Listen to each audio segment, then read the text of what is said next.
compromise. உங்க சைடுலயும் எங்க சைடுலயும். It's a GT promise. GT Holidays, South India's #1 travel brand. ரகங்கள் பலவிதம், ஒவ்வொன்றும் உலகத்தரம். தமிழக உற்பத்தியில் உங்கள் அனுஜ் டைல்ஸ். 7 ஸ்கிரீன் ஸ்டுடியோஸ் தயாரிப்பில் விக்ரம் பிரபு நடிப்பில் சிறை திரையரங்குகளில் வெற்றி நடை போடுகிறது. ஏன் பேசலைன்னா காமெடியா டீம் போட்டு வச்சிருக்காங்க ப்ரோ. மிச்சல் சாண்ட்னர் இல்ல, சச்சின் ரவீந்திரா இல்ல, டாரில் மிச்சல் இல்ல. எதுக்குன்னா எல்லாருக்கும் நாங்க ரெஸ்ட் கொடுக்குறோம்பா. பட் இந்த ஸ்குவாட் லெவல் நீங்க பாத்தீங்கன்னா சுப்மன் கில் மீண்டு விட்டார் அப்படிங்கிற மாதிரி.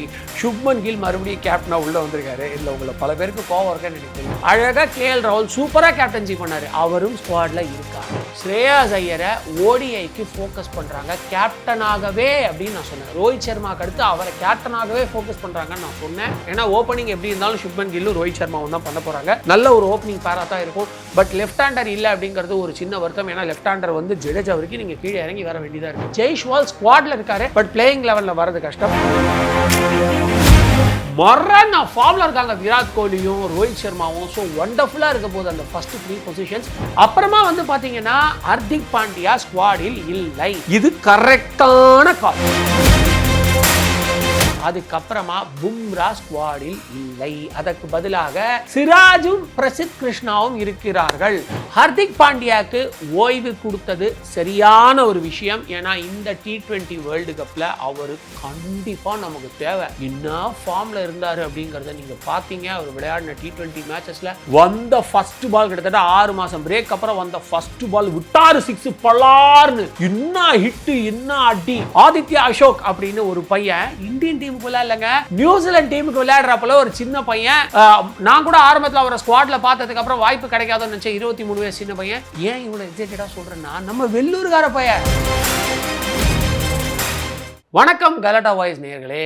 இப்போ இந்த வீடியோல நம்ம பார்க்க போறது January 11 ஆரம்பிக்க போற India versus New Zealand ODI bilateral சீரீஸ்க்கான இந்தியன் டீம் ஸ்குவாட பத்தி. மறுபடியும் நான் சொல்றேன், ரொம்ப நல்ல ஸ்குவாட் தான் செலக்ட் பண்ணியிருக்காங்க. என்ன ஒரு பெரிய வருத்தம், ருத்ராஜ் கைக்வாட் டீம்ல இல்ல. இந்த ஆரம்ப ஷாக்கிங்கான ஒரு விஷயத்துலேருந்தே நீங்க ஆரம்பிக்கிறீங்களே அப்படின்னா அதுதாங்க ஒரு பெரிய ஃபேக்டர். அதுதான் ஒரு பெரிய வருத்தம். He played very well. அவர் கொடுத்த ஆப்பர்ச்சுனிட்டியை ரொம்ப அழகாக பயன்படுத்தி செஞ்சுரி எல்லாம் போட்டாரு சவுத் ஆப்பிரிக்காவுக்கு எதிராக நம்ம ஊர்ல நடந்த அந்த சீரீஸ்ல. பட் ஸ்டில் அவருக்கு ஒரு பிளேஸ் இல்லை. பிகாஸ் சுப்மன் கில் உள்ள வராரு அப்படிங்கிறது ஒரு பாயிண்ட். அது மட்டும் இல்லாம ஸ்ரேயாஸ் ஐயர் உள்ள வராரு. ஸோ சுப்மன் கில்லுக்காக ருத்ராஜ் கைக்வாட் வெளியே வரல. ஸ்ரேயாஸ் ஐயருடைய பொசிஷன்ல தான் ருத்ராஜ் கைக்வாட் இருந்தார். அஃப்கோர்ஸ் அக்சர் பட்டேல் அந்த பொசிஷன்ல இருந்தாரு. பட் அக்சர் பட்டேலும் இன்ஜுரி அப்படிங்கிற பட்சத்தில் ஜடேஜாக்கு ஒரு ஆப்பர்ச்சுனிட்டி கிடைச்சது. பட் அந்த செகண்ட் பிளேஸ் காலியா இருக்கு அப்படிங்கிறதுனால ருத்ராஜ் கைக்வாடுக்கு ஒரு சூப்பரான ஆப்பர்ச்சுனிட்டி கொடுக்கப்பட்டது. பட் இப்போ திருப்பியும் ஸ்ரேயாஸ் ஐயர் உள்ள வராரு அப்படிங்கிறது ஒரு நல்ல நியூஸ். அதனால ருத்ராஜ் கைக்வாட் மறுபடியும் வாய்ப்பு இழக்கிறார். பட் இந்த ஸ்குவாட் லெவல் நீங்க பாத்தீங்கன்னா சுப்மன் கில் மீண்டு விட்டார் அப்படிங்கிற மாதிரி. சுப்மன் கில் மறுபடியும் கேப்டனா உள்ள வந்திருக்காரு. இதுல உங்களை பல பேருக்கு கோவம் இருக்குன்னு எனக்கு தெரியும். பட் ஃப்ரெண்ட்ஸ் புரிஞ்சுக்கோங்க, T20 ஸ்குவாட்ல சுப்மன் கில் தேவையில்லைன்னு பல இடங்கள்ல நான் சொல்லியிருக்கேன். பட் அதுக்காக ஒன் டேல சுப்மன் கில் இல்லாம போகணும்னு சொல்றதெல்லாம் பிளைண்டர். அதை நான் ஒத்துக்கவே மாட்டேன். டெஸ்ட்ல அவரு இன்றியமையாத ஒரு பேட்ஸ்மேன். ஒன் டேலையும் அப்படித்தான். அவர் T20ல தான் ஓவர் பிளமிங் அந்த அளவுக்கான பேஸ் அவர்கிட்ட இல்ல அப்படிங்கிறது தான் பாயிண்ட். ஸோ 50 ஓவர்ஸ் கிரிக்கெட்ல சுப்மன் கில்லோட பிக்க நான் தப்பு சொல்லவே மாட்டேன். கேப்டன் அவரா வரணுமா அப்படின்ற கேள்விக்கு என்கிட்ட தேவையில்லைங்கிறது தான் பதில். அழகா கேஎல் ராகுல் சூப்பரா கேப்டன்சி பண்ணாரு, அவரும் ஸ்குவாட்ல இருக்காரு. சோ அவர் வந்து கண்டிப்பா பிளேயிங் லெவல்ல அவர் தான் இருக்க போறாரு. ஏன்னா டெஸ்ட்டுக்கு ரிஷப் பந்தை ஃபோக்கஸ் பண்றாங்க. ரிஷப் பந்த் ஸ்குவாட்லயே இருந்தாலும் Rishabh Pant will play only test cricket அப்படிங்கறதுனால கேஎல் ராகுலுக்கு தான் இம்பார்ட்டன்ஸ் கொடுக்கப்படும். சோ அவரையே கீப்பர் கேப்டனா அழகா போட்டிருக்கலாம். அப்படி இல்லைனாலும் ஸ்ரேயாஸ் ஐயரை வைஸ் கேப்டனா போட்டிருக்காங்க. என்னுடைய கணிப்பு சரியாக இருந்தால் பல வீடியோக்களுக்கு முன்னாடியே நான் சொல்லிட்டேன், ஸ்ரேயாஸ் ஐயரை ஓடிஐக்கு ஃபோக்கஸ் பண்றாங்க கேப்டனாகவே அப்படின்னு நான் சொன்னேன். ரோஹித் சர்மாக்கு அடுத்து அவரை கேப்டனாகவே ஃபோக்கஸ் பண்றாங்கன்னு நான் சொன்னேன். அவரை வைஸ் கேப்டனா போட்டிருக்காங்க. Maybe injury is the concern. இல்லனா கண்டிப்பா வந்து அவரை கேப்டன் ஆக்கியிருப்பாங்க. அஃப்கோர்ஸ் சுப்மன் கில் ஆரம்பத்திலே வைஸ் கேப்டனா போட்டாங்க. அப்ப அவரை தானே கொண்டு வர ட்ரை பண்றாங்க நீங்க கேட்கலாம். But I still strongly believe நல்ல ஒரு கேப்டன்சி மெட்டீரியல் இப்போதைக்கு டீம்ல ஸ்ரேயாஸ் ஐயர் அண்ட் கேஎல் ராகுல். ஸ்ரேயாஸ் ஐயருடைய ஃபிட்னஸ் ஒரு கன்சர்னா இருக்கு அப்படின்னு டீம் சொல்லியிருக்காங்க. பட் அவர் பிராக்டிஸ் மேட்ச் நல்லா விளையாடி இருக்காரு. அதே மாதிரி மும்பைக்காகவும் விளையாட போறாரு லோக்கல் ட்ராஃபீஸ்ல, டொமஸ்டிக் ட்ராஃபீஸ்ல. ஸோ ஆப்வியஸ்லி அவரு கண்டிப்பா டீம்லையும் விளையாடுவாரு அப்படிங்கிறது தான் என்னுடைய முழு எதிர்பார்ப்பு. அவரும் வந்துட்டாரு அப்படின்னா 2 டவுன் பொசிஷன் சூப்பரா செட் ஆயிடும். ஏன்னா ஓப்பனிங் எப்படி இருந்தாலும் சுப்மன் கில்லும் ரோஹித் சர்மாவும் தான் பண்ண போறாங்க. நல்ல ஒரு ஓப்பனிங் பேரா தான் இருக்கும்.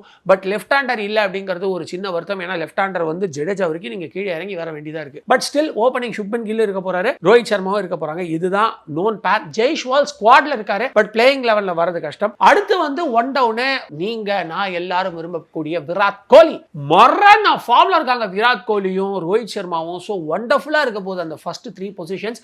சுப்மன் கில்லும் ப்ரூவ் பண்ணாருன்னா ரொம்ப அழகா இருக்கும் பேட்டிங் பார்க்கிறதுக்கு. அடுத்த பொசிஷன்ல 2 டவுன்ல வர போறது கண்டிப்பா ஸ்ரேயஸ் ஐயரா தான் இருக்கும். வேற ஃபார்ம்ல இருக்காருங்க. சாம்பியன்ஸ் டிராஃபில அவர் ஆடின ஆட்டம் மறக்க முடியுமா? அதாவது T20 மாதிரியான ஒரு கேமை வந்து விக்கெட் விழுந்த சிச்சுவேஷன்ல கூட 2 டவுன்ல வந்து விளையாடினார் ஸ்ரேயஸ் ஐயர். எனக்கு அவர் மேல இருக்கிற மரியாதை 2 மடங்கு ஆனது அந்த டோர்னமெண்ட்ல தான். சச் a fabulous player அவர். சோ அவர் வந்து 2 டவுன்ல இருப்பாரு. அதுக்கு அடுத்த பொசிஷன்ல அக்சர் பட்டேல் ஸ்குவாட்ல இல்ல, T20 ஃபோக்கஸ் பண்ணனும் அப்படிங்கறதுனால மறுபடியும் நம்மளுடைய ஜடேஜா வந்திருக்காரு. he deserves the spot, definitely he deserves the spot. ஆனா டெஸ்ட்ல அவருடைய பேட்டிங் சூப்பரா இருக்கு. ஒன் டேல அவரோட bowling ஃபீல்டிங்கும் நீங்க மறுக்கவே முடியாது. பட் பேட்டிங் அவர் எந்த அளவுக்கு பண்ணுவார் அப்படினா லிமிட்டட் ஓவர்ஸ்ல கொஞ்சம் டல்லா தான் இருக்கு. சோ ஆப்வியஸ்லி அந்த பொசிஷன், அதாவது தேர்ட் டவுன் பொசிஷனுக்கு சிச்சுவேஷன் பொறுத்து ஒன்னு ஜடேஜாவோ இல்லனா கேஎல் ராகுலோ கண்டிப்பா இறங்குவாங்க அப்படிங்கறத நான் பார்க்கறேன். அப்புறமா வந்து பாத்தீங்கன்னா ஹர்திக் பாண்டியா ஸ்குவாடில் இல்லை. இது கரெக்டான கால். ஏன்னா அவரை T20க்கு செலக்ட் பண்றதுக்கு, அவர் T20ல ஃபிட்டா இருக்கணும்ங்கிறதுக்காக வச்சிருக்காங்க. உங்களுக்கு ஞாபகம் இருக்கும், மறக்க வேண்டிய ஒரு வழி, மறக்க முடியாத ஒரு வழி. 2023ல போயும் பங்களாதேஷ் கிட்ட இன்ஜுரி ஆகி ஸ்குவாட்ல அஸ்வினுக்கான இடமும் போய், ஏன்னா அவருக்கு பதிலா ஸ்கை உள்ள வந்து அப்ப வந்து ஸ்பெஷலிஸ்ட் போலர் ஆல்ரவுண்டர் வைக்க முடியாது, இந்த மாதிரி ஏகப்பட்ட குழப்பங்கள் வந்ததுனால ஒரு ஃபாஸ்ட் போலர் கண்டிப்பா வேணுங்கிறதுனால கை அப்ப வந்து அவர் ஸ்பின்னராகவும் யூஸ் பண்ண முடியாதுங்கிறதுனால அஸ்வினுக்கான இடமும் போச்சு. ஹார்திக் பாண்டியான்ற ஒரு நல்ல பிளேயரும் போனாங்க. ஃபைனல்ல போய் ஆஸ்திரேலியாட்ட உதவாங்கிட்டு வந்தோம். சோ அதே மாதிரி ஒரு பயத்தை கொடுத்துட்டாரு ஏசியா கப் 2025ல. அதே பங்களாதேஷ் இன்ஜுரி. நல்ல வேளை நான் இருக்க ரெஸ்பான்சிபிலிட்டி எடுக்கிறேன்னு சிவம் துபே சூப்பரா ஓப்பனிங் ஸ்பெல் போட்டனாலையும், திலக் வர்மா எக்ஸலண்டா விளையாடினாலையும், சஞ்சு சாம்சன் அந்த மேட்ச்ல அவர் சேசிங்ல பெரிய பேர் எடுக்கலனாலும் அந்த மேட்ச்ல நல்ல ஒரு பார்ட்னர்ஷிப் கொடுத்து டீம்ல எல்லாருமே நல்லா பெர்ஃபார்ம் பண்ணதுனால அழகா ஜெயிச்சுட்டு வெளியே வந்தோம். அஃப்கோர்ஸ் பாகிஸ்தான் ஒரு சப்ப டீம்னால பிரஷர் செமையா இருந்துச்சு அப்படின்னு வச்சுக்கோங்களேன். ஸோ ஹர்திக் பாண்டியாக்கு ஓய்வு கொடுத்தது சரியான ஒரு விஷயம். ஏன்னா இந்த T20 வேர்ல்டு கப்ல அவரு கண்டிப்பா நமக்கு தேவை. என்ன ஃபார்ம்ல இருந்தாரு அப்படிங்கறத நீங்க பாத்தீங்க. அவர் விளையாடின T20 மேட்சஸ்ல வந்த ஃபர்ஸ்ட் பால் கிட்டத்தட்ட 6 மாசம் பிரேக் அப்புறம் வந்த ஃபர்ஸ்ட் பால் விட்டாரு 6 பலார்னு. என்ன ஹிட், என்ன அடி, முகத்துல அந்த ரியாக்ஷன்ல இருந்து எல்லாமே வந்து ஒரு காலத்துல ஆஸ்திரேலியாவை பார்த்தா நாம பயப்படுவோம்ல, இப்ப கூட வந்து 50 ஒரு வேர்ல்டு கப்னா ஐயோ நீங்களா அலறீங்கல்ல, அந்த மாதிரி நான் அலறலங்க. ஆஸ்திரேலியா எல்லாம் டிஃபீட்டபிள் டீம் தான்ன்றத நம்பிக்கை எனக்கு எப்பவுமே உண்டு. பட் அப்படி ஒரு பயத்தை கிரியேட் பண்ணி வச்சிருக்காரு போலர்ல. சோ அவர் T20க்கு வேணுங்கிறதுனால ஒன் டேல அவர் எடுக்கல. I am 100% okay with it. அவருக்கு பதிலா யார் இருக்காங்க அப்படின்னா ஹர்ஷித் ராணா.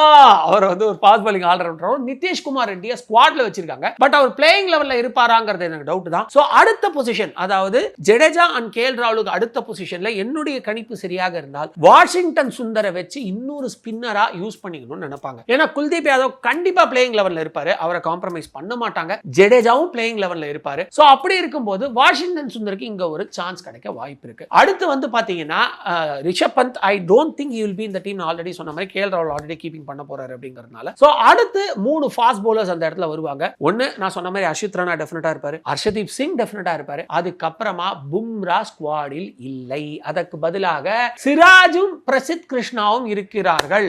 பிரசித் கிருஷ்ணா கடைசி மேட்ச்ல 4 விக்கெட் எடுத்தார் தெரியுமா சவுத் ஆப்பிரிக்கா கிட்ட. நீங்க சொல்லலாம் நான் சொன்ன மாதிரி பிரசித் கிருஷ்ணாவை டீம்ல வச்சே ஆகணும் அப்படின்னா தயவு செஞ்சு 20 ஓவருக்கு மேல அவருக்கு போலிங் கொடுங்க.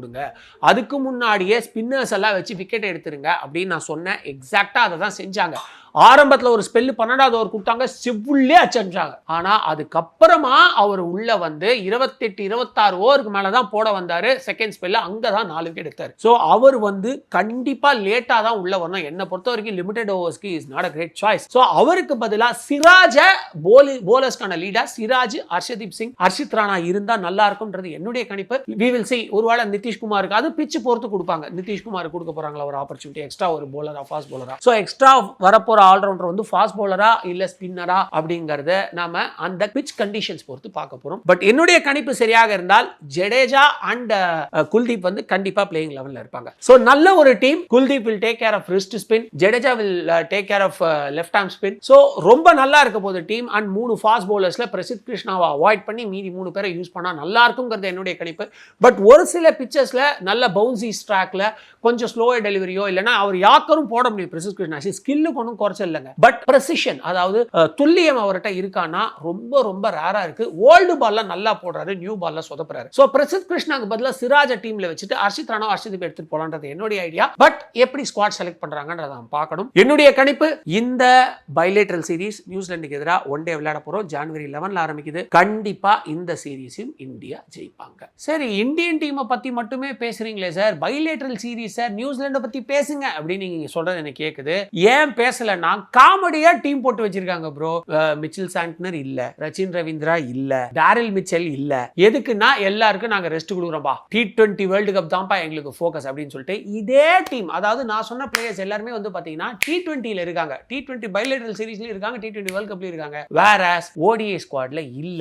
அப்போ ஸ்பின்னர்ஸ் யார் இருக்கா அப்படின்னா ஆஃப் கோர்ஸ் பேட்ஸ்மேன் நான் சொல்ல மறந்துட்டேன். டெவன் கான்வே இருக்காரு. பேட்ஸ்மேன்ல வந்து பாத்தீங்கன்னா டெவன் கான்வே இருக்காரு. அவர் வந்து இப்பதான் வந்து வெஸ்ட் இண்டீஸ் வந்து நியூசிலாந்துல போய் அந்த அதாவது ஒன் டே சீரிஸும் ஆடினாங்க, டெஸ்ட் சீரிஸும் ஆடினாங்க, T20 சீரிஸும் ஆடினாங்க.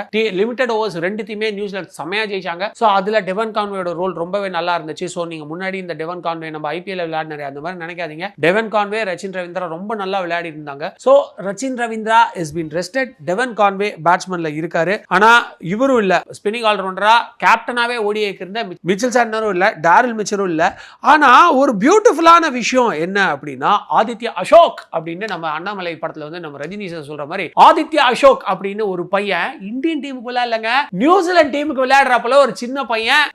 நான் கூட ஆரம்பத்தில் அவரை ஸ்குவாட்ல பார்த்ததுக்கு அப்புறம் வாய்ப்பு கிடைக்காதுன்னு நினைச்சேன். 23 வயசு சின்ன பையன். ஏன் இவ்வளவு எக்ஸைட்டடா சொல்றேன்னா நம்ம வெள்ளூர்கார பையன், நம்ம தமிழ்நாட்டில் இருக்கிற வெள்ளூர்ல பிறந்த அந்த ஒரு குட்டி பையன் வந்து பாத்தீங்கன்னா அவர் 4 வயசு இருக்கும்போது அவங்க ஃபேமிலி நியூசிலாந்துல ஷிஃப்ட் ஆயிட்டாங்க. சோ இப்போ அந்த இடத்துல சிட்டிசன்ஷிப் வாங்கி ஒரு இஷுஷோதி மாதிரி ஒரு ரச்சின் ரவீந்திரா மாதிரி நியூசிலாந்துக்காக விளையாட போறாரு. சோ இருக்கிற கண்டிஷன்ஸை பாத்தீங்க அப்படின்னா ஸ்பின்னர்ஸே அவ்வளவா இல்ல except for captain. Of course அவர் நல்லா ஸ்பின்னும் போடுவாரு. மிச்சல் பிரேஸ்வெல் வந்து கேப்டன்சி பதவி எடுக்கிறாரு, ஏன்னா சாண்ட்னருக்கு ரெஸ்ட் கொடுக்கப்பட்டிருக்கிறதுனால. சோ அவர் ஸ்பின் போடுவாரு அப்படின்னா கூட எனக்கு என்னவோ ஆதித்யா அசோக் ஒரு சின்ன வாய்ப்பு கொடுக்கப்படுமா as a ஸ்பின்னர் அப்படின்னு ஒரு குட்டி ஆசை இருக்கு. சோ ஒரு மறுபடியும் ஒரு இந்தியன் பிளேயர், அதுவும் நம்ம தமிழ்நாட்டில் பிறந்த ஒரு குட்டி குழந்தை அங்க போய் விளையாட போறாங்க நியூசிலாந்துக்காக அப்படின்னப்போ சந்தோஷமா இருக்கு.